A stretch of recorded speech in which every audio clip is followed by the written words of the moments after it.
ഞാനൊന്ന് ഈ അങ്ങോട്ട്, അത് വളരെ ദൂരമുണ്ട്. ഞാനേ ആ വീട്ടിനുള്ളിൽ കയറാൻ പോവുകയാണ്. അവിടെ എന്തെങ്കിലും സാധനങ്ങൾ ഉണ്ടാവും, അതെടുക്കാം.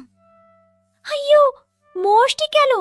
വേണ്ട ടിങ്കു, ആരെങ്കിലും കണ്ടു കഴിഞ്ഞാ നമ്മള് തല്ലിക്കൊല്ലും. അയ്യേ, പേടുത്തണ്ടാ. ഞാൻ എന്നും അവിടുന്ന് എടുത്തു കഴിച്ചാറ്. ഇതുവരെ ഒരു കുഴപ്പവും ഉണ്ടായിട്ടില്ല. നിനക്ക് പേടിയാണെങ്കിൽ നീ വരണ്ട കേട്ടാ. ഞാനില്ല, എനിക്ക് പേടിയാ. പിന്നെ ടിങ്കു എല്ലാ ദിവസവും ഒരുപോലെ ആവില്ല. എന്നെങ്കിലും ഒരു ദിവസം നീ പിടിക്കപ്പെടും. പിന്നെ വിഷമിച്ചിട്ട് കാര്യം ഉണ്ടാവില്ലാട്ടോ. ഓ ശരി, എന്റെ ഉപദേശത്തിന് നന്ദി. പേടുത്തണ്ടേ. മിങ്കു, നീ പോയിട്ടെന്തെങ്കിലും കിട്ടിയോ?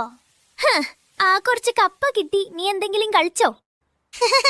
ഞാൻ പറഞ്ഞില്ലേ, എന്റെ കൂടെ വരാൻ. നീ ഇത് നോക്ക്. തേങ്ങയോ? ഇത് ഞാൻ അവിടെ നിന്ന് എടുത്തതാ. നാളെ ആണേ നീയും പോടെ. അവിടെ തേങ്ങയും കപ്പലണ്ടിയും എല്ലാം ഉണ്ടാകും. ആരും കാണാതെ നമുക്ക് പോയി അത് എടുക്കാം. വേണ്ട ടിങ്കു, ഞാനില്ല. താനീ ചുമ്മാ ഇങ്ങനെ പേടി